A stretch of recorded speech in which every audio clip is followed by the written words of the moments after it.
Mesdames et messieurs, bonjour. Bonjour, Il mesdames et y a le messieurs. microphone entre la table et la cravate parce qu'on a... Un micro style God. God quoi? Ah, tu sais pas, t'es pas au courant des coffres d'outils, toi. Ah, OK. Hey, il faut parler de M.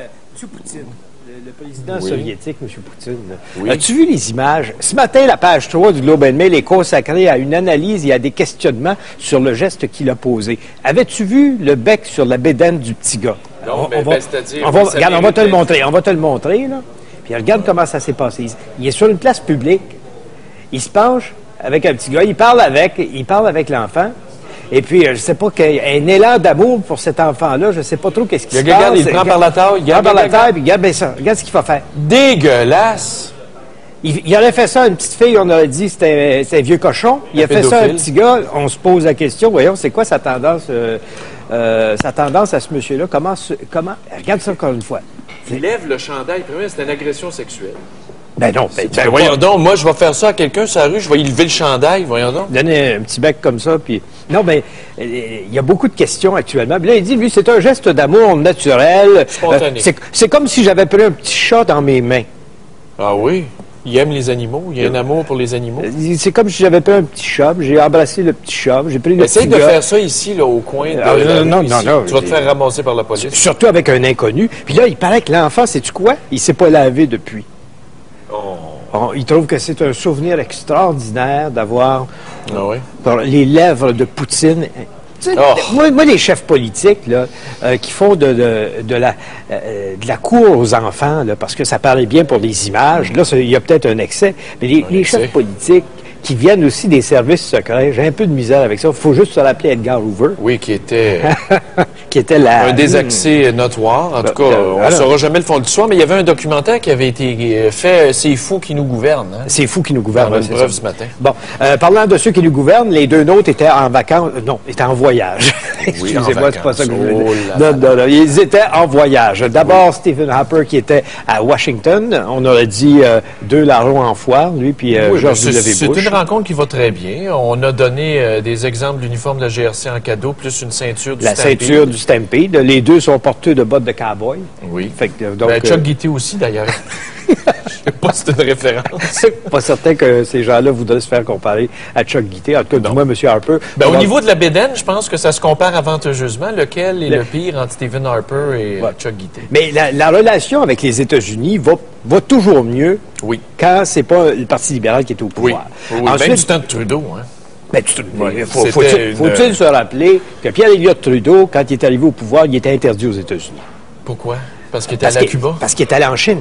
C'est vrai. À cause de ses voyages en Chine, il faisait partie des services secrets pointant des individus qui disent... Étrange. Non, t'as pas le droit. Il avait le droit d'y aller sur permission spéciale des services secrets américains. Ça, c'est, on oublie ça des fois. Mais la relation conservateur avec George W. Bush, ça va peut-être nous ramener l'histoire du bouclier antimissile. Ils en ont parlé, mais Harper dit pour le moment, il n'y en est pas question. C'est ça. Quand la Corée va nous avoir bombardé une fois, là on va dire, mon Dieu, qu'on s'ennuie des missiles patriotes américains faits à Amherst, au Massachusetts. Moi, je serais pour qu'on ait un système de défense antimissile, ça prend ça. Parce que tu sais que la Corée du Nord revient avec ses essais, là. Ben oui, ils vont les tester. Ils vont les tester à longue portée. À longue portée. Ça veut dire que s'il y en a une qui nous tombe dessus, là, parce qu'on n'a pas de bouclier, on va faire dur. Mais admettons qu'ils testent, là, ça veut dire que théoriquement, ça fait 15 000 km, le missile va finir par tomber à quelque part. Oui, il faut qu'il tombe. Espérons qu'il ne tombera pas sur une ville. Mais ces gens-là en Corée ne sont pas brillants par les temps qui courent. L'autre qui est en voyage, c'est Jean Charest, qui était du côté de Paris. Où est-ce qu'il a rencontré M. Dominique de Villepin? Qui était à 17 % dans les sondages, ça va bien. Est-ce qu'il se complète ou est-ce que M. Charest a conseillé à M. de Villepin? Je ne sais pas. Bien, c'est facile. Tu vois, il est en train de remonter. Il peut conseiller de Villepin. Tu vois comment est-ce qu'il est commère, Charest? De Villepin dit, oui, je suis tombé en amour avec une Québécoise du temps où je faisais mes classes à New York. Puis là, Charest demande, c'est quoi son nom? Mais quoi? c'est très québécois. Oui, c'est très commère de Perron d'église. Ça fait 7 jours. Oui. Ça fait 7 jours. Ou ça fait la semaine. Ou ça fait co-vedette, quelque chose comme ça. Mais il voulait savoir son nom. On ne l'a pas su. Ce qui veut dire que l'enquête commence aujourd'hui. Puis on va finir par la découvrir. On va savoir c'est qui. Il y a aussi dans ce voyage-là une affaire ironique qui est sortie. Qu'est-ce que tu cherches? La Attends un peu. Ah, on va regarder ça, je veux garder pour la fin. Non, mais je veux qu'on regarde la caricature qui a été faite de Jean Charest avec la robe de Madame Boucher à la Tour Eiffel. C'est beau, hein? Fallait le faire, hein? C'est très bon comme caricature. Ouais, ça va la suivre un peu partout, j'en suis convaincu. Je veux parler de la sûreté. Ça, garde ça pour tantôt. Tu gardes ça pour la fin? Ton fils, on va le montrer tantôt. Mon fils. On va le montrer tout de suite. On va le montrer tout de suite. C'est que ça, là, ici, je sais il y a eu un montage. Je sais qui est l'auteur. Je vais vous le montrer. Je vais vous le montrer. Regardez bien ça. Vous connaissez l'amour de Stéphane pour... comment il s'appelle, le petit Jérémy? Oui. Le petit Jérémy. Bon, l'amour de Stéphane pour Jérémy. Et là, regardez, avec les lunettes. Et le montage qui a été fait, on a dit « Papa! » Oui, puis ça, je sais qui a fait ça, puis je suis prêt à le dénoncer en ondes. C'est Michel Crevier, le comptable de TQS. Hein? Oui. Toi, je t'attends dans le détour, mon homme. Non, mais c'est frappant, la ressemblance. Là, à part les dents qui lui manquent. Là. Ben oui, je peux t'arranger ça, les dents, par exemple, Richard. OK, on va parler de la Sûreté du Québec. On a effleuré le sujet avant-hier quand on a appris qu'on n'était pas fermé 9 des 11 centres d'appel de la Sûreté du Québec. Le directeur dans la presse, le directeur Normand Proulx dans la presse de ce matin dit « Il n'y aura pas de diminution de service. Je suis prêt à rencontrer les maires. C'est la technologie qui va nous permettre d'atteindre ce niveau d'efficacité. La percée technologique va être responsable. Je vais le rencontrer, Normand Proulx. On joue au golf ensemble le 7 septembre dans le coin de la Chute. On va avoir l'occasion d'en discuter. Moi, je vais lui offrir de faire un centre d'appel chez nous. On a beaucoup de bureaux à louer. Écoute, il y a une chose dans ces déclarations que j'ai lues ce matin qui m'achale un peu, c'est qu'il semble dire c'est pas nécessairement à Montréal ou à Québec qu'on va faire ça. Ça pourrait être au Lac-Saint-Jean, ça pourrait être à Sherbrooke ou ça pourrait être à Rimouski. En veux-tu un chez vous? Ben oui, je vais lui suggérer. Un des 2 centres d'appel à Huntingdon. Je suis prêt à lui faire une offre. Même, on a des grands locaux à louer dans une de nos usines. Là. On va faire ça. Là, je suis prêt à y offrir. Écoute, moi, là, je peux pas concevoir qu'un poste aussi névralgique soit à distance de la maison mère de la Sûreté du Québec. Ça n'a pas de bon sens. C'est sûrement pour calmer le monde. On est à 60 km de Montréal. C'est sûrement... Non, mais... le Saguenay-Lac-Saint-Jean, Rimouski. Oui, mais Air Canada, tu me disais qu'ils faisaient leur centre d'appel aux Indes. Bien, c'est sûr. Mais si c'est pas plus important que ça, qu'ils fassent ça en Inde, ça coûte bien moins cher. Ils ne seront pas obligés d'acheter l'équipement. Oui, what can I do for you? Non, ils vont lui trouver du monde. Ils vont lui trouver du monde qui parle français. Ils connaissent la géographie? Ça n'a pas l'air d'être important. Ouais. Ça n'a pas l'air d'être important d'après ce qu'il dit. Mais en Inde, comme Air Canada, comme bien des compagnies maintenant, les centres d'appel aux Philippines, les centres d'appel sont là. La main-d'œuvre est moins chère qu'au Québec, bien entendu. Puis le service, semble-t-il, n'en souffre pas. En tout cas, chez Air Canada, on semble dire que tout est correct. Parce qu'on parle de voyage, passeport. Tu voulais parler des passeports? 50 000 passeports disparus. Puis quand on lit l'article, la demande d'accès à l'information que le Journal de Montréal avait fait, 25 000 passeports disparaissent à chaque année, perdus, volés et récupérés par qui? Les criminels et les terroristes. C'est inquiétant. Oui, mais le passeport biométrique empêcherait ça parce que tu as beau trafiquer la photo, tu peux pas trafiquer nécessairement la puce biométrique qui est dans le passeport. Puis comment ça se fait qu'aux frontières, il n'y a pas un registre des passeports volés ou perdus? De sorte que quand tu passes, clique votre passeport, on vous arrête tout de suite. Ça n'a même pas été fait. Non, mais ça, j'ai comme l'impression qu'on est traité comme des moins que rien. Sur le plan de la sécurité, on n'est pas dangereux. Le passeport canadien, tout le monde court après ça parce que partout où tu voyages, les gens disent « Ah, c'est un Canadien. Ah, c'est un Canadien. » C'est pas dangereux. Regarde les terroristes. Il y en a un qui s'était fait prendre à Los Angeles il y a quelques années. Il voulait aller faire sauter l'aéroport de Los Angeles. Mais au niveau de la sécurité, on parle de passeport. On parle de fraude aussi. Comment ça se fait qu'on n'est pas capable d'avoir une carte de crédit avec notre photo dessus? Il y en a aux États-Unis, j'en ai vu. Ça existe. Hey, on vient d'arriver à notre photo sur le permis de conduire et sur la carte d'assurance maladie. Les cartes de crédit, c'est la même chose. Oui. À moins que les banques, ça ne les dérange pas de se faire frauder. Oui, ça ne coûte rien mettre une photo là-dessus aujourd'hui. Avec la technologie. Avec la technologie, tu veux une carte de crédit, tu vas aller, on va t'envoyer tout ce qu'il faut, tu passes à la succursale, ils vont prendre ta photo, ça va aller dessus, puis après ça, quand tu arrives dans un commerce, tu vas pouvoir t'en servir. Parce qu'actuellement, ça s'imite facilement. Quand tu voyages aujourd'hui, les gens te demandent de t'identifier quand tu sors une carte de crédit. Ils te limitent ton montant parce qu'ils sont pas sûrs si elle a été volée ou si elle est valide au moment où tu fais la transaction. voyons, moi, réveillons-nous. J'ai un ami là, du Texas qui est venu au Québec il y a 10 ans et sur sa carte de crédit Visa, il y avait sa photo. Il y a 10 ans de ça. Tu vois qu'on dit qu'on est en retard. Revenons brièvement sur les pauvres investisseurs de Norbourg, ceux qui attendent, ils ont eu des chèques, mais qui attendent le règlement. 30 cents dans la pièce, Là, hier, l'AMF a tenté de faire tomber la demande de recours collectif qu'on veut plaider contre elle en disant elle savait des choses, elle aurait pu intervenir avant que certains placements soient faits, donc elle aurait pu sauver de l'argent aux investisseurs. Oui, il y a longtemps de ça. L'AMF dit non, on n'est pas responsable. Non, il n'y a jamais personne responsable au Québec. La loi a été modifiée en 2002 pour créer l'Autorité des marchés financiers. Ils avaient tous les pouvoirs en vertu de l'article 4 de la loi. Et moi, je pense que Renaud Lachance, le vérificateur général, devrait enquêter parce qu'il y en a des coupables là-dedans. Pas juste Vincent Lacroix. On a bâti une grosse équipe d'enquêteurs qui n'est pas capable de faire son job tout seul. Ils n'ont même pas pensé, dans leur grande intelligence, ils n'ont même pas pensé qu'en faisant une équipe d'enquêteurs, dans ce domaine-là, ça prendrait des jurys comptables. Il faut qu'ils donnent des contrats. Ben oui. Il faut qu'ils donnent des contrats à l'extérieur. Payer à même les fonds des investisseurs, là, Young. Des contrats d'avocats, des contrats de jurys comptables. On sort de l'argent de nos poches parce que c'est juste mal organisé. Puis je vais vous raconter une chose pour les gens qui se sont fait prendre avec Norbourg, là, juste pour dire à l'autorité des marchés, puis peut-être que les avocats ne la savent pas, celle-là. Quand Vincent Lacroix a fait un investissement majeur dans Dianor, Dianor, ça c'est la mine où est-ce qu'il a pris une grosse participation, puis c'est là qu'on a retrouvé l'argent qui vient d'être envoyé, une bonne partie de l'argent qui vient d'être envoyé aux investisseurs. Quand il a fait cet investissement-là, il a été obligé de soumettre des papiers parce que ça dépassait un certain pourcentage de la compagnie. Donc, ces papiers-là sont toujours soumis à l'OPP, Police provinciale de l'Ontario. Et ça ne se passe même pas au Québec, les vérifications. Elle est mandatée pour... Elle est mandatée pour les services de bourse à travers le pays. Quand il a fait ça, l'OPP a levé le drapeau en disant « Attention, attention, il y a quelque chose là-dedans. » Le TSX à Montréal est intervenu auprès de l'AMF. L'AMF a dit « Chut, parlez pas, laissez faire, on le sait. On le sait, il ne faudrait pas qu'il sache qu'il est sous enquête. » Imaginez-vous que dans son document déposé, Vincent Lacroix l'avait écrit qu'il était sous enquête. Lui, il avait été assez honnête pour le dire, mais l'AMF... Donc, on aurait pu aussi empêcher cet investissement-là qui est venu ternir l'image d'une minière au Canada. Mais comment ça fait que les têtes n'ont pas roulé à l'AMF? Je ne sais pas. Mais à un moment donné, il va falloir qu'il arrive quelque chose. Es-tu prêt pour le match de soccer de dimanche? Ah oui.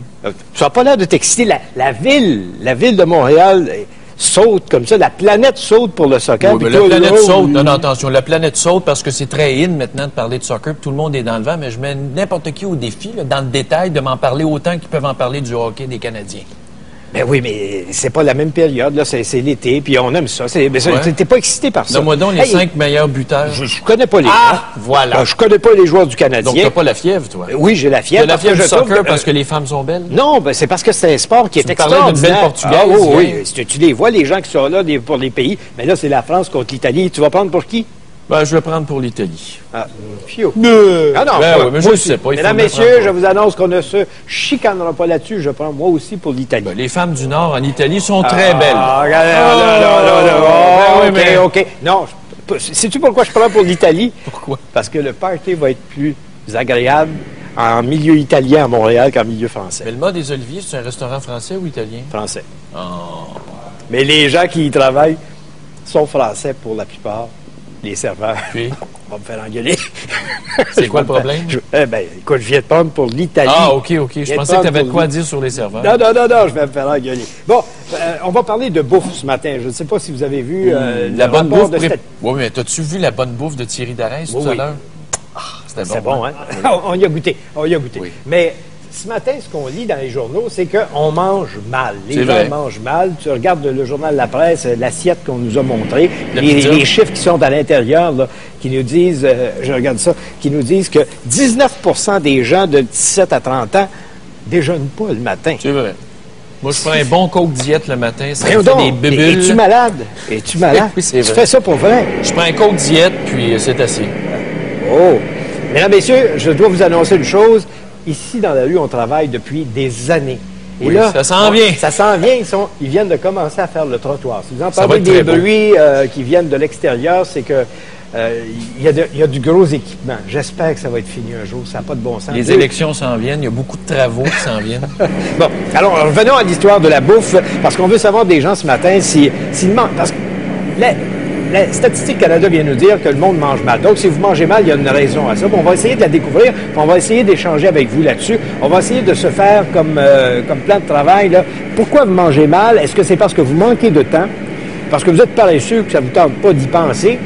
Ou parce que vous êtes ignorant de l'effet de certaines bouffes, de certains aliments que vous consommez, de certaines formes de repas que vous consommez. Alors, mauvaise alimentation, ignorance, paresse ou manque de temps. Vous pouvez commencer tout de suite à nous téléphoner. Nous autres, on va aller dire aux gars d'arrêter de travailler et de lâcher les machines. Commencez à nous appeler. Montréal, 514-790-0874. Partout au Québec, vous pouvez composer sans frais 1-877-790-3535. Il y a évidemment Internet à www.tqs.ca.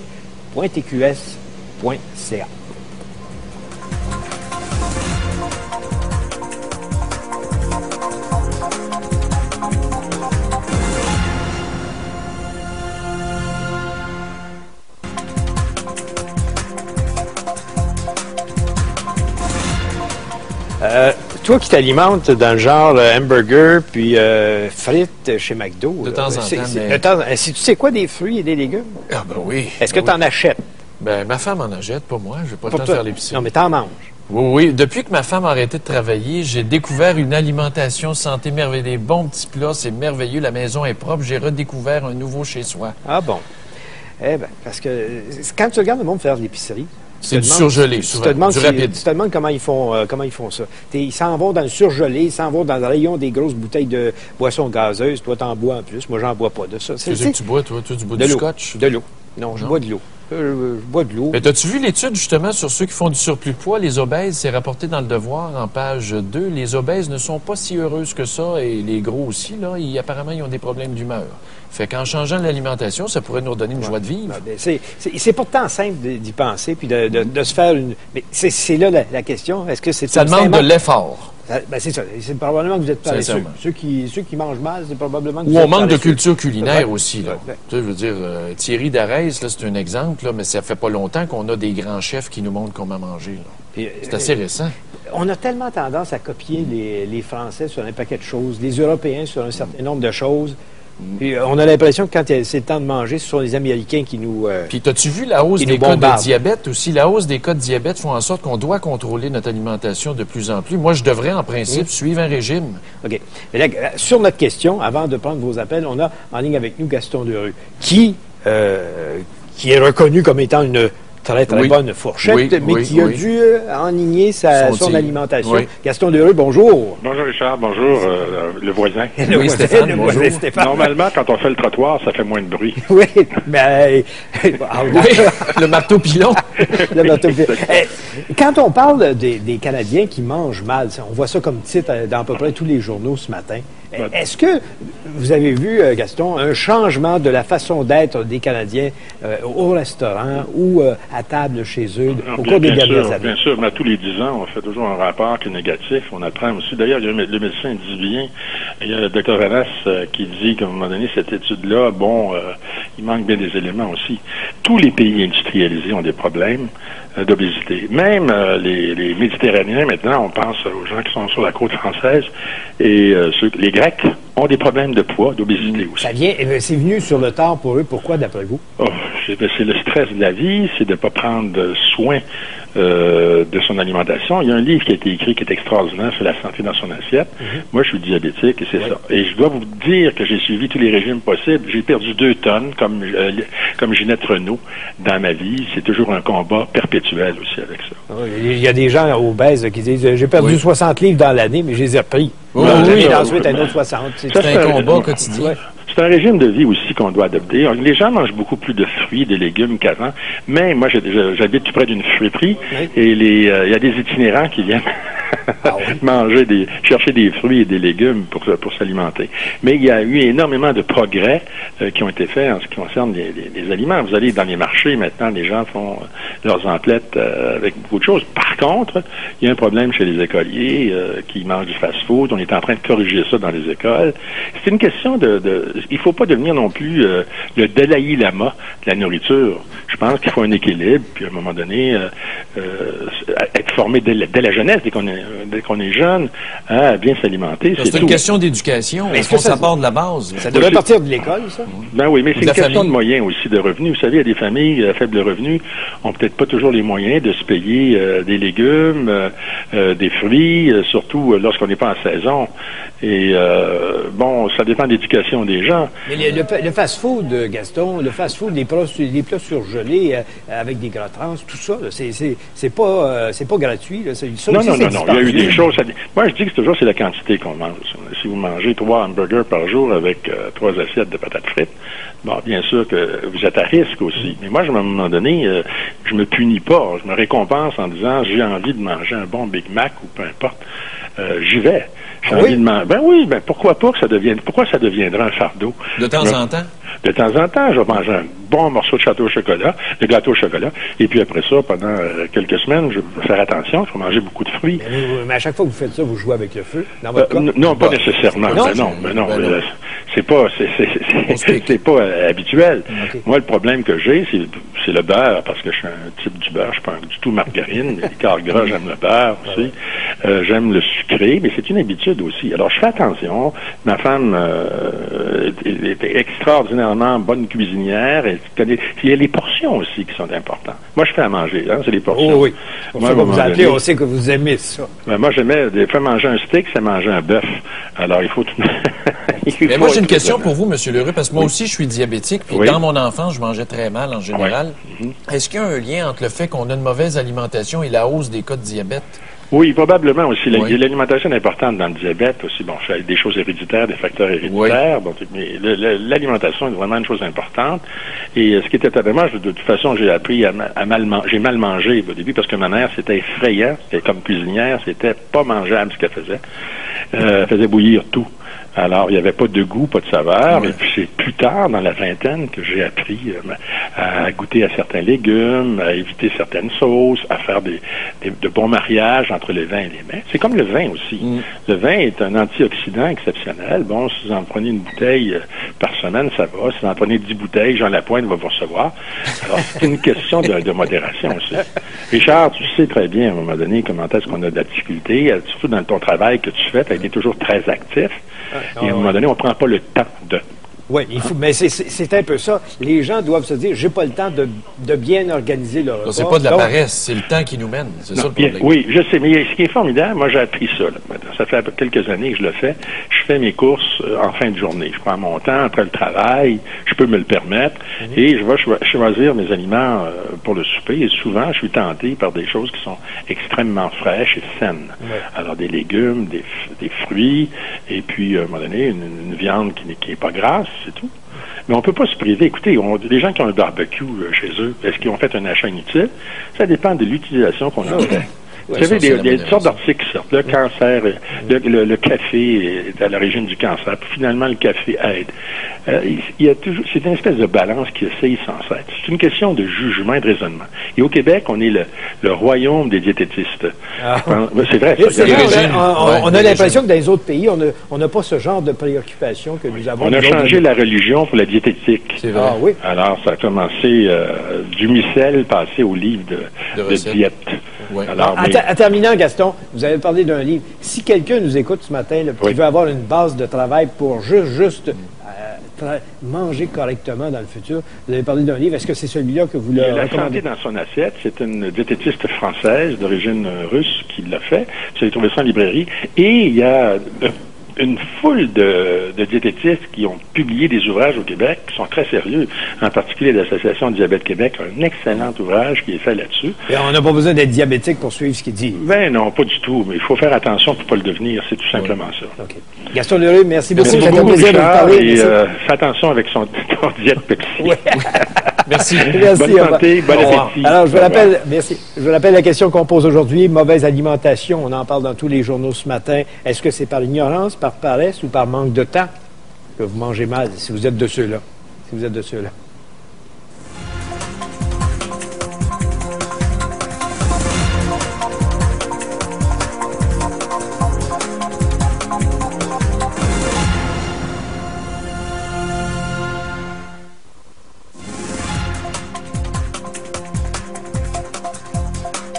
Je pense, Stéphane, qu'il faut donner des cours à partir de l'école, comment faire l'épicerie. Mais pourquoi pas commencer dans la famille? Ben oui, mais dans la famille, si tu n'as pas la notion... Oui, je le sais, je comprends, mais idéalement, ça devrait partir de la maison, la mère, le père, donner l'exemple et tout ça. Je suis pas un exemple. Regarde une chose qui est écrite ici. Hier, là, dans les résultats, les femmes de plus de 20 ans consomment 1733 calories par jour, les hommes 2318. Un homme de 30 ans, 5 pieds 9, 165 livres, là, ça prend 2750. Donc, on est en bas du nombre de calories, mais c'est ce qu'on mange. On mange de la scrap. C'est ça, on mange de la scrap. C'est à peu près ça. On va prendre un premier appel. On va aller du côté de Martin, qui est à Montréal. Martin, bonjour. Et bonjour. Alors, vous... Ben moi, c'est clairement par ignorance, je pense, parce que le manque de temps, on n'a plus d'excuses aujourd'hui. Tu sais, il existe de la restauration rapide santé, les restaurants de sushi rapide, ça existe. De plus en plus, oui. Et de plus en plus. Alors, au Québec, c'est clair. Puis au Québec, je pense qu'on mange relativement bien. On prend souvent l'exemple des Français, puis on dit en France, ils prennent le temps de bien manger, ils ont du temps pour ça. Je reviens de la France, là. Hey, c'est le festival, le clown là-bas, le McDonald's, il a gagné la guerre, hein. Ah oui. Il est partout dans les villages, il est installé, là, bord en bord. Il y a quasiment plus de Bové, souvenez-vous de José Bové qui avait démantelé un McDo en construction? Ben absolument, absolument. Ouais. Puis je sais, tu sais, là-bas, là, ils mangent pas mieux qu'ici, c'est clair. Il y avait une étude américaine qui avait été faite. Les Américains voulaient comprendre le phénomène français. Et là, ils avaient comparé assiette pour assiette de restaurants mexicains, restaurants italiens. Et ils se rendaient compte qu'en fait, tout ce qui changeait entre les États-Unis, l'Amérique du Nord et l'Europe, c'était la quantité. Les Français mangent en beaucoup plus petite quantité qu'un Américain, par exemple, pour le même type de plat. Donc, c'est vraiment ce qui fait la différence. C'est vraiment une question d'ignorance. On le sait pas, mais au Québec, on mange souvent trop en quantité. On mange, vous avez parlé de calories. On mange souvent beaucoup trop de calories pour ce qu'on en a besoin dans notre journée. Alors, c'est clair que c'est vraiment une question d'ignorance. Il n'y a pas d'excuse aujourd'hui pour bien manger, là. Non, ça c'est vrai, parce que quelqu'un qui veut, là, on trouve, là, il y a plein de nouveaux produits qui apparaissent dans les supermarchés. Martin parle de l'Europe. Moi, j'arrive d'Espagne. La portion de filet mignon en Espagne, c'est tout petit. Absolument. Et c'est assez. Et c'est suffisant parce Alors que... qu'ici, nous autres, c'est 3-4 T-bones. Tu t'en vas dans les grands restaurants de steak. Là, le steak est ça d'épais. Tu regardes les Américains, ils te font des promotions là, de restaurants spécialisés dans le steak. Le Monster, là, un 22, 24, 26 onces de viande. Ouais. T'as pas besoin de ça. Tout est extrême. Mais quand on se compare, on se console, parce que clairement, au Québec, on a relativement une bonne alimentation. Pour vous qui avez voyagé, vous êtes allé aux États-Unis, vous êtes allé en Europe, je pense qu'au Québec, on a le meilleur des deux mondes, en fait. On est entre les deux. Une question de choix, par exemple, quand on est devant une situation où est-ce qu'on doit décider ce qu'on bouffe. C'est une question de choix. On a le choix. On est bien équipé pour ça, mais on le fait pas. En tout cas, ces jours-ci, moi, les frites, je suis plus capable. Le McDo non plus. J'ai vraiment atteint mon plateau. Comment c'est temps? Ben, merci, Martin. Merci, Martin. Isabelle, maintenant, du côté de la Chine. On va aller rejoindre Isabelle. Bonjour. Bonjour. On vous écoute. Moi aussi, je pense que c'est une question d'ignorance. Par exemple, je peux donner un exemple. Quand on achète de la margarine, il y a beaucoup de gens qui ne savent pas que quand la margarine est hydrogénée, c'est pas bon pour la santé. Il faut qu'elle soit non hydrogénée. Il y a trop de cannes de conserve comme les salades de fruits, il y a un paquet de sucre dedans. Puis le pain blanc qu'on peut consommer dans une journée, les pâtes blanches, c'est très nocif pour la santé. Puis c'est des choses souvent qu'on pense qui sont bonnes pour la santé. Ouais. Alors qu'on peut cuisiner avec de l'huile d'olive. Les Méditerranéens cuisinent dans l'huile d'olive. L'huile d'olive pure, extra vierge, pressée. Et il y en a des bouteilles qui sont pas si dispendieuses que ça. Ça coûte pas le prix du vin, hein? Ça ne coûte pas le prix du beurre. C'est ça. Moi, je crois que c'est depuis qu'on commençait à parler de la cuisine à la télévision. Parce que moi, avant, je m'alimentais pas très bien, mais je le savais pas. C'est comme un peu ignorance. Puis maintenant, depuis qu'on sortit les émissions de cuisine, je comprends beaucoup plus qu'est-ce qui est bon puis qu'est-ce qui est pas bon. Je crois que c'est vraiment ça. Ils devraient commencer à l'expliquer à l'école. Oui. Appliquez-vous de façon systématique vos choix sur des aliments qui sont bons pour la santé. Oui, mais comme je vous dis avant, je pouvais pas choisir une bonne margarine parce que je connaissais pas nécessairement les termes. Okay. Mais ça, c'est comme les zéro gras trans. Là. C'est pas parce qu'il y a zéro gras trans que c'est nécessairement bon pour la santé, parce qu'il y a peut-être d'autres cochonneries dedans. Là. C'est ça. Moi, je trouve que c'est vraiment un casse-tête. C'est compliqué. Puis si on cuisinerait comme avant, comme dans le temps de nos grands-mères, je crois que les jeunes seraient beaucoup plus en santé. Pas certain. Et ça Oui, cuisinait... mais dans ce temps-là, les produits venaient directement du terroir. Ça n'avait pas été avec des produits de conservation, des canneries. Mais dans ce temps-là, par exemple, les gens travaillaient physiquement dépensaient. beaucoup plus fort qu'aujourd'hui. Aujourd'hui, on est devenus des intellectuels stationnaires. Ben, t'es pas mal stationnaire, mon beau Richard. Ben oui, je le sais. Je pourrais pas manger. Je pourrais pas manger. Non, ben, les gens ne veulent plus aller travailler fort dans les champs. Il faut faire venir des Mexicains pour que ça fonctionne ici. Donc, quand tu changes ton mode de vie au travail, ben, tu devrais peut-être l'adapter aussi à ce que tu as besoin comme alimentation. Merci, Isabelle. Merci, on prend un autre appel. Merci beaucoup. Ça va à Isabelle maintenant du côté de Saint-Eustache. Isabelle, bonjour. Bonjour. On vous écoute. Ben moi, je pense que c'est plus de la paresse, la facilité. C'est certain qu'aujourd'hui, on n'a plus des grosses familles comme on avait. Bon, donnez-moi un exemple de votre paresse.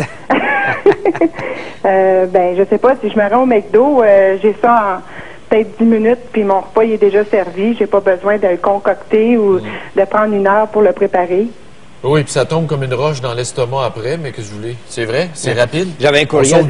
J'avais un courriel de quelqu'un tantôt. Il dit, McDo, il dit, le soir, quand j'ai faim, avant de me coucher, il dit, je pense que c'est bon quand tu as pris un peu de boisson pour le lendemain. Il dit, ça stabilise l'estomac. Ça doit être épouvantable. Tu règles un problème en créant là. Non, mais j'aimerais ça qu'on l'assoie devant un rayon X, qu'on voit ce qui se passe à l'intérieur. Je suis pas certain qu'il... Parce qu'il dit... il fait remarquer, le type qui nous a écrit ça, il fait remarquer, il dit, regarde, les fast-food, ce qu'on appelle le fast-food, c'est ouvert 24 heures. Il y a une simple bonne raison. Il y en a qui vont s'empiffrer à minuit, à 1 heure du matin avant d'aller se coucher. Sais-tu le pire là-dedans? C'est que ça constipe.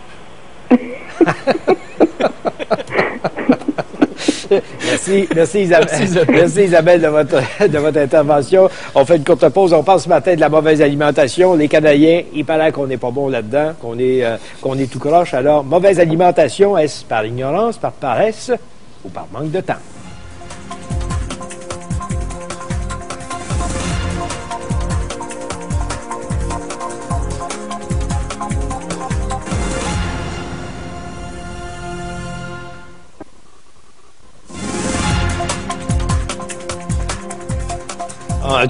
Dans les courriels, là, généralement, là, c'est la paresse qui ressort. Les gens disent, on n'a pas le temps, c'est trop long, on ne sait pas comment faire pour que ce soit correct rapidement. Moi, j'ai quelqu'un qui m'écrit de Trois-Rivières. Je vais taire son nom pour pas qu'il soit dans le trouble au niveau des relations de travail. Il me dit, je travaille dans une résidence de personnes âgées du système de santé québécois, donc public. Et savez-vous ce qu'on sert le midi aux personnes âgées? On sert des hamburgers et des frites aux résidents, alors que ces gens-là sont en perte d'autonomie, ils sont très malades.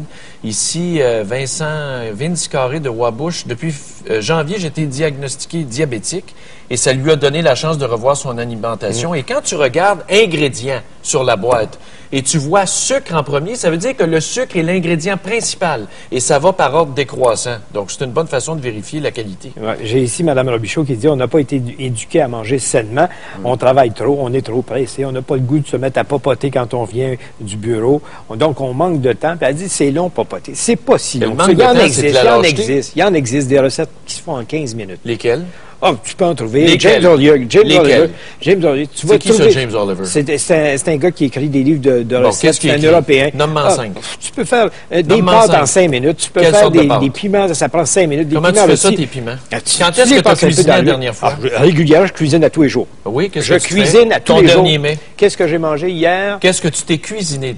Hier, j'ai mangé une fondue. Non, jamais. Une fondue? Jamais. Je mange 4 fois par jour. Tu as pris ta fondue dans une canne que tu as ouverte? Non, jamais. Qu'est-ce que tu as fait? Avec du fromage. Oh, ben oui, c'est facile. Tu mets le tapon de fromage dedans, la veille, j'ai fait un filet de porc. Non, je mange sainement. Oui, mais ta fondue au fromage, tu l'as mangé avec quoi? Avec du pain. Du pain blanc? Oui. Je ne mange pas Acheté où? Acheté où? Au coin, là. Où ça, au coin? Je ne sais pas comment ça s'appelle. Je t'ai vu, hein? Non, mais je ne sais pas. Du bon pain blanc, là, la maison cousin. Tu manges ça, je ne mange pas de pain brun. Ça, j'haïs ça. C'est clair. Je dois d'ailleurs un certain nombre de choses. C'est pas du pain première moisson, là. Oui. Oui, c'est ça. C'est ça que c'est le même ça s'appelle. Oui, mais je connais pas je me rappelle pas des noms. Ah non, qui fait l'épicerie? C'est moi. C'est moi, mais je vais toujours à la même place, je vais chercher mes affaires. Hey, je mange pas tes cochonneries. Attention, t'insultes ma femme qui va entendre Quand est-ce que tu manges chez vous? Tu pars à quelle heure puis tu reviens à quelle heure? Moi, à tous les soirs, quand j'arrive à 8 heures, j'ai un bon repas qui m'attend. Ah, bon, OK. Chanceux. Ben oui, je suis chanceux d'avoir une belle femme moi, je le fais. Moi, je le fais, puis je me trouve chanceux de le faire. Bon. Parce que j'aime ça. OK. On va aller prendre un appel. Je pense qu'on a Isabelle en ligne. Isabelle, bonjour. C'est la journée des Isabelles. Oui. Isabelle? Amélie? On va passer à Amélie. Amélie, bonjour. Allô? Oui, on t'écoute. Bon, mais regarde, les enfants, là, les parents, ils les amènent tout le temps chez McDonald's parce qu'ils jouent souvent. Oui. Puis ils peuvent les amener chez Subway, puis ils iront jouer au parc après, ils iront jouer dehors, dans leur cours. Pas besoin d'aller dans des jeux au McDonald's. Pensez-vous que Subway, c'est meilleur que McDo? Ben, peut-être. Moi, je pense que oui aussi, parce que c'est vraiment des produits plus frais. En tout cas, c'est ce qu'ils disent dans la publicité, mais je ne fréquente pas ça.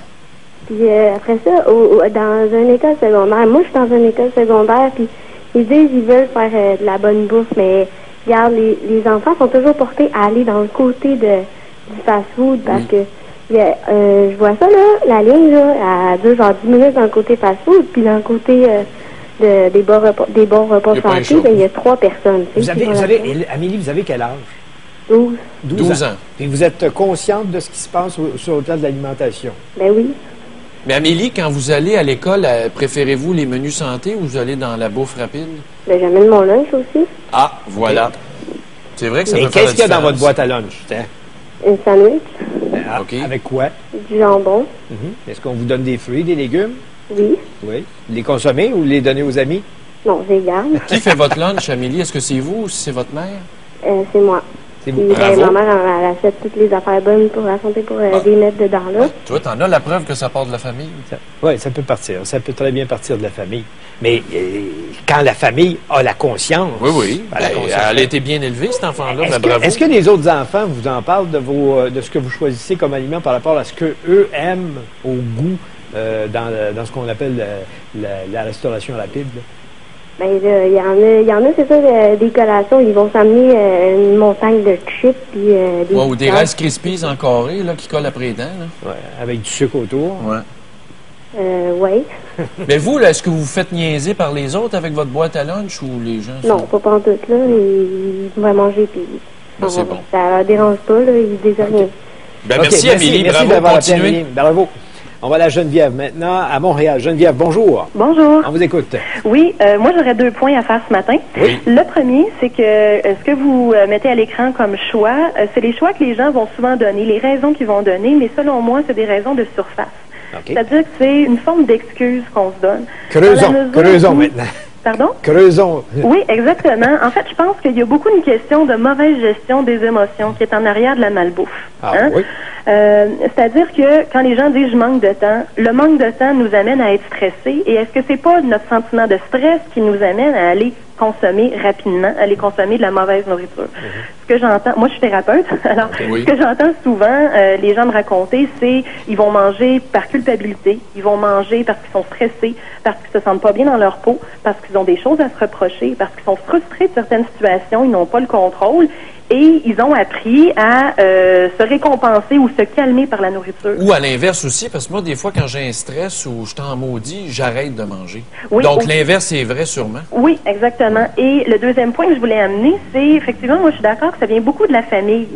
Moi, je pense que les parents, puis je reprends un peu le point qu'Amélie faisait tantôt, les parents amènent souvent leurs enfants chez McDonald's, Burger King ou compagnie. Comme cadeau. Exactement. Ce qu'ils disent aux enfants, c'est si t'es sage, t'es gentil, on va aller chez McDo. Oui. Alors, qu'est-ce que l'enfant apprend? C'est que la malbouffe, c'est une récompense à quelque chose. Donc, comme adulte, je fais quoi? Je me récompense avec la malbouffe. Puis, moi, personnellement, j'ai pris conscience de tout ça dernièrement avec des livres que j'ai lus parce que moi-même, j'ai un problème de poids. J'ai pris 50 livres en 6 ans. Sans m'en apercevoir trop, parce que ces 5 livres-là, 5 livres-là, et à un moment donné, on se dit ça n'a pas de bon sens. Et justement, en étant thérapeute, je me suis dit, arrête d'agir sur le symptôme, c'est-à-dire, suis pas des diètes, mais regarde c'est quoi le problème. Arrête de trouver une excuse. Exact. Donc, quand on dit, par exemple, hier soir, quand on est reparti de Montréal, il était tard, on dit, on arrête au Châteauguay, au McDo, les enfants, yeah! Oui. C'est là que le problème est. Là. Exactement. Et quand on réalise ça, c'est là après qu'on est capable de changer. Puis je vous dirais, j'ai perdu 15 livres en 3 mois. Bravo. Depuis que j'ai pris conscience de ça. Et je me sens pas privée de pas aller chez McDo ou Burger King parce que je me dis, pourquoi je me ferais ça à moi? Qu'est-ce que ça m'apporte? Il y a moyen de se faire plaisir avec autre chose. La source du problème. Bien, merci, Geneviève. Merci de votre intervention. On va aller retrouver Dave Leclerc à Québec pour connaître le sujet aujourd'hui du Grand Journal du Midi. Dave, bonjour. Bonjour à vous deux. Alors, Ben moi, je suis en sevrage depuis 1 mois et demi. J'ai coupé le sucre. Pourquoi? Ben parce que une question de santé. J'ai 34 ans. Puis à un moment donné, tu te dis, ben peut-être que j'ai un petit surplus de poids. Un jeune poulain. Ouais, mais trop de sucre, hein. Puis c'est dur. Ça dur. prend de la volonté. Ah. Mais ça fait du bien. Oui. Ça fait du bien, effectivement, ça fait du bien. Donc, j'encourage tout le monde à faire attention à l'alimentation. Est-ce que tu fumes? Non, pas du tout. J'ai jamais fumé. Pas de problème dans ta vie. Ben, tu vois, moi, j'ai du sucre jamais. Ah non, ben moi, je grignotais. Jamais. Moi, Je consomme pas de dessert. Une bébête à sucre. J'en mets pas dans le café. Bon, ben. Quand je te dis, j'ai une bonne vie sur le plan de... C'est un exemple, Richard, c'est un exemple. Je suis un exemple. Alors, ce midi, Dave. Ce midi, je ne sais pas si vous avez vu dans le soleil, je pense qu'également on en parle dans la presse ce matin, c'est Robert Lepage qui fait une sortie publique sur le financement des films québécois. Entre autres, ici à Québec, il semble que c'est très difficile de réaliser des films, si bien qu'il dit, c'est terminé, je vais quitter le Québec, mais aussi peut-être le Québec pour aller produire des films ailleurs. On a de la difficulté à avoir des financements adéquats. Téléfilm Canada ne fait pas l'unanimité pour ce qui est de la distribution de l'argent. Alors, ce midi, on vous pose la question, et c'est une question intéressante que dans le soleil. Seriez-vous prêt à payer votre billet de cinéma plus cher pour financer le cinéma québécois? Parce qu'en France, il y a une taxe de plus. Ça coûte 11 % de plus par billet de cinéma pour financer le cinéma local, donc le cinéma français. Et on taxe l'ensemble des films. Ça veut dire les films américains, les films québécois ou canadiens, peu importe. Alors, il y a 11 % de taxes supplémentaires sur le billet de cinéma pour financer le cinéma. Qui est-ce qui va gérer cet argent-là? Téléfilm? Oui, ou encore le gouvernement du Québec. Oui, mais ça veut dire que si tu arrêtes de subventionner la culture, il n'y a plus de culture. C'est ça que ça veut dire. Ce sont des mendiants. Ce sont des mendiants et parfois des menteurs. Parce que ce que je vois dans les journaux depuis une couple de jours là, concernant les producteurs, je vais te dire que... As-tu vu le lot de producteurs là, qui vient de s'isoler, une quarantaine, pour dire « Wow, Denis Arcand, puis Mme Robert, là, puis je sais des affaires de l'interne là-dedans sur un petit 500 000. Ça ne ferait pas leur affaire si on expliquait ça sur la place publique. Mais ici, on a la langue de bois quand on parle de Stéphane a apporté un bon point. Si on ne finance pas la culture au Québec, il n'y a pas de culture. Donc, c'est presque impossible. Alors, est-ce qu'on encourage le succès au box-office ou on encourage le cinéma d'auteur? Ça coûte cher, le cinéma d'auteur aussi. Oui. D'accord, on vous écoute à midi. Oui, merci, Dave. Bonne fin de semaine. Bonne fin de semaine. Juste un mot là-dessus. Là. Denis Arcand, 500 000 qui manque, il sait où est-ce qu'il est. Ah oui? Ouais. OK, je vais juste te dire ça. Ah, tu mets l'eau à la bouche. Ouais, OK, on fait une pause, je vous rappelle la question. Mauvaise alimentation, ignorance, paresse ou manque de temps?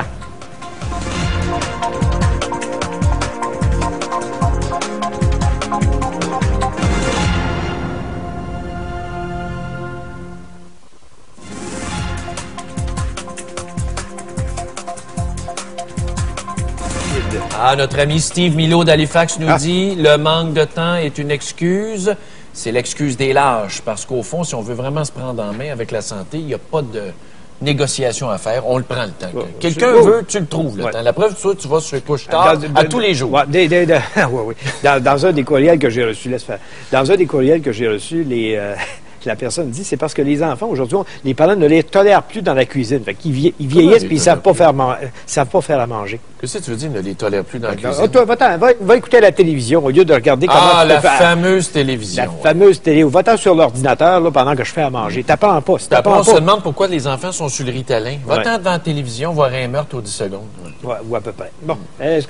Carole, maintenant, on va prendre un appel avec Carole. Bonjour. Oui, bonjour. On vous écoute. Oui. Regardez, moi, j'ai vécu les trois. Oui. Puis, sérieusement, l'ignorance, ça part de la famille. Oui. Carrément. La paresse, c'est parce que je me suis dit, bon, ça me tente pas. Fait que, on va aller au resto, on va, t'sais. Puis, le manque de temps, j'arrive à travailler, je suis fatiguée, ça me tente pas. Mais au bout de la ligne, là, je me suis aperçue avec les années que ça prenait quoi? À peu près 40 minutes, faire un bon souper. À peu près. C'est pas plus long que ça. Gros max. Oui, carré. J'ai réussi à faire des soupers en dedans de 20 minutes, moi, là. Oui. Puis c'est des bons soupers, là. On peut dire un bon steak avec du riz, là, ça prend pas plus que 20 minutes, là. T'sais? Fait que, je vois pas pourquoi que le monde dit, oh, j'ai un manque de temps. Il n'y a pas de manque de temps. Faut juste le prendre, le temps. Bon, le manque de temps, c'est une excuse, puis j'associe au manque de temps la paresse. Merci beaucoup. On va aller voir ailleurs. On va aller en Gaspésie. Nancy en Gaspésie va se séparer. Bonjour. Oui, bonjour. Ça va bien? Oui, ça va bien. OK. Moi, c'est aucune de ces réponses. Ah, OK. Moi, c'est vraiment une question monétaire. Moi, j'ai 2 ados monoparentales. Je travaille entre 35 et 37 heures semaine à 7,75 $. Est-ce que je peux vous dire que des fois, mon épicerie, là, il me reste 40, 50, 60 pièces pour une épicerie, j'ai 2 ados. C'est ça, fait que vous n'avez pas le choix de prendre des aliments raffinés ou santé, là, on oublie ça, là. Ben là, c'est sûr, ben oui. Des fois, je vois comme un beau rôti que je pourrais faire avec des petites patates, une belle salade. Mais là, ma salade est 1,89 $. Mon rôti, il est 12 piastres. Les patates sont quasiment 5 piastres le sac. Moi, j'habite en région, donc c'est un petit peu plus dispendieux. Mais le salaire, il n'est pas plus haut, lui. C'est vrai, ça. Mais il y a aussi un phénomène que les gens n'appliquent pas, c'est qu'il y a des choses qui sont... Il y a des aliments qui sont saisonniers. Quand les aliments sont saisonniers, ils sont moins dispendieux que ceux qui viennent du Mexique, qui viennent de la Californie. Ils sont de meilleure qualité aussi. Là. Ils sont de meilleure qualité. Il faut ajuster notre... Oui, mais en Gaspésie, là, pour Nancy, c'est pas là que les jardins du Québec sont situés, là, on s'entend. C'est plus difficile. Ouais, ça c'est sûr que vous, là, vous n'êtes pas parti pour être capable de réaliser ce que j'appellerais une bonne bouffe de façon régulière pour 2 ados. Ouais. Ben c'est ça. Fait que je fais mon possible, puis c'est pas toujours évident. Fait que quand tu as un petit budget, ben là, tu essayes de dealer avec ça. Fait que c'est au gouvernement de faire quelque chose pour les mères monoparentales. Je vous poserai une question en terminant. Est-ce que vous achetez des petites boîtes de gâteaux? Jamais. Très peu. J'ai pas les moyens, monsieur. J'ai vraiment pas les moyens. Mais bonne chance, Nancy. Merci beaucoup. J'ai ici, attends un peu, j'avais un courriel, il fallait absolument, Julie qui dit qu'il existe un site qui s'appelle soscuisine.com qui fait les menus pour la semaine avec ou sans option santé, selon le nombre de personnes qui sont chez vous. soscuisine.com. Merci d'avoir été là. Passez un bon week-end. Il va faire beau. On se retrouve lundi matin. Salut Stéphane. Bonjour.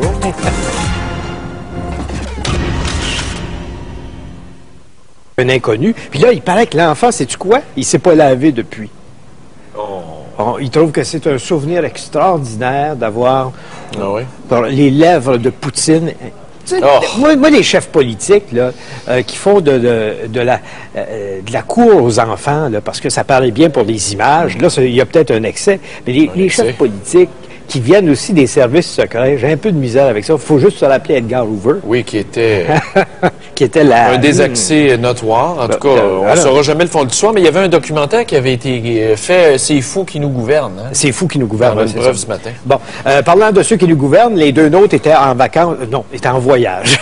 Excusez-moi, c'est pas ça que je voulais dire. Non, ils étaient en voyage. D'abord, Stephen Harper qui était à Washington. On aurait dit 2 larrons en foire, lui, puis George W. Bush. C'est une rencontre qui va très bien. On a donné des exemples d'uniformes de la GRC en cadeau, plus une ceinture du Stampede. La ceinture du Stampede. Les 2 sont porteurs de bottes de cowboy. Oui. Fait que, donc, Chuck Guité aussi, d'ailleurs.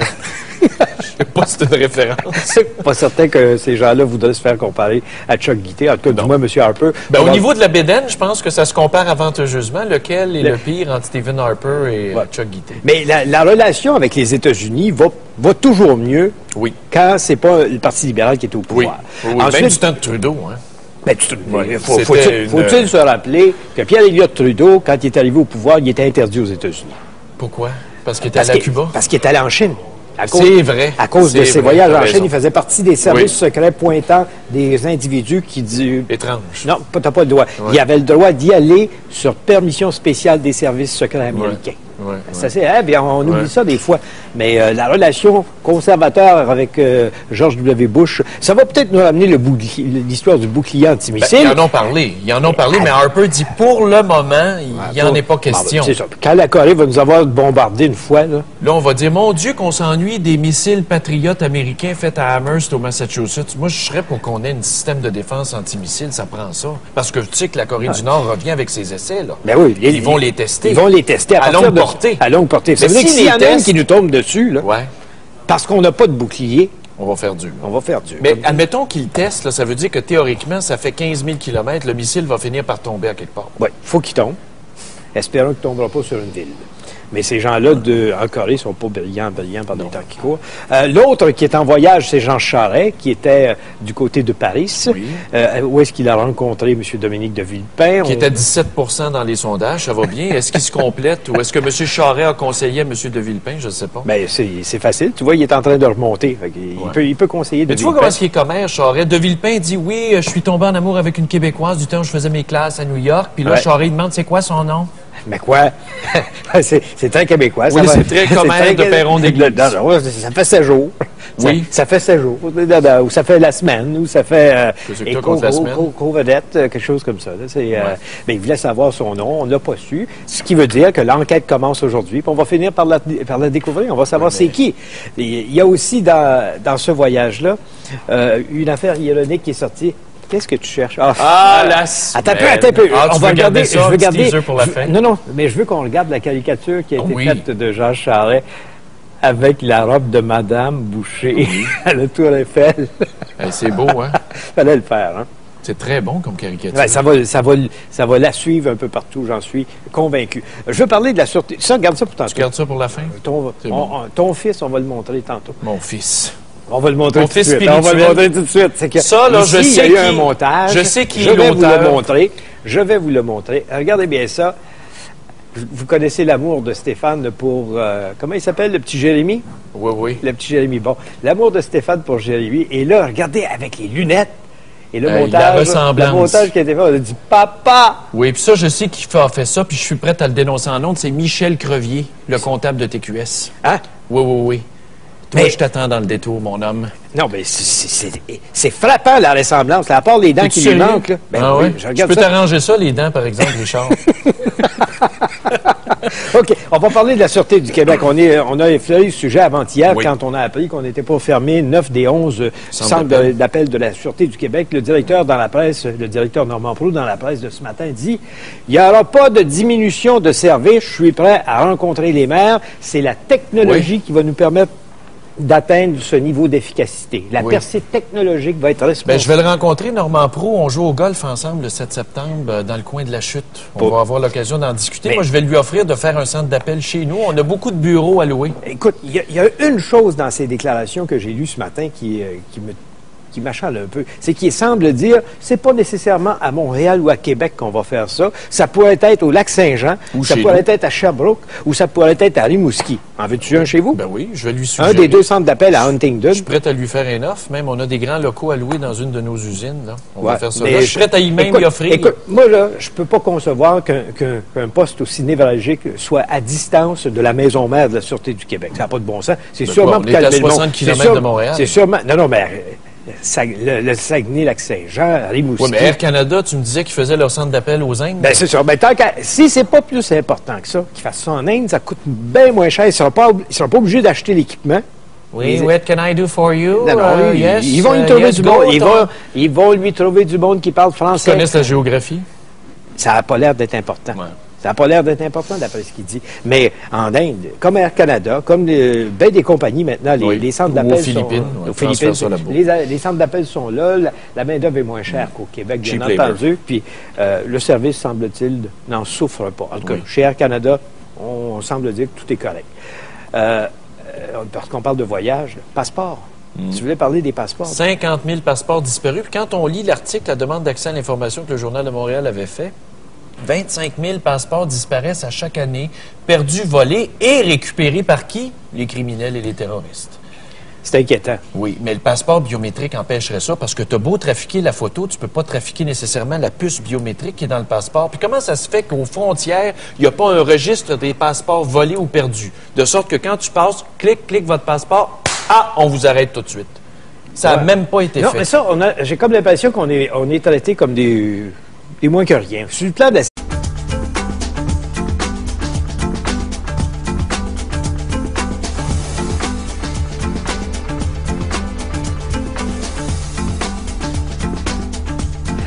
Mesdames et messieurs, bonjour.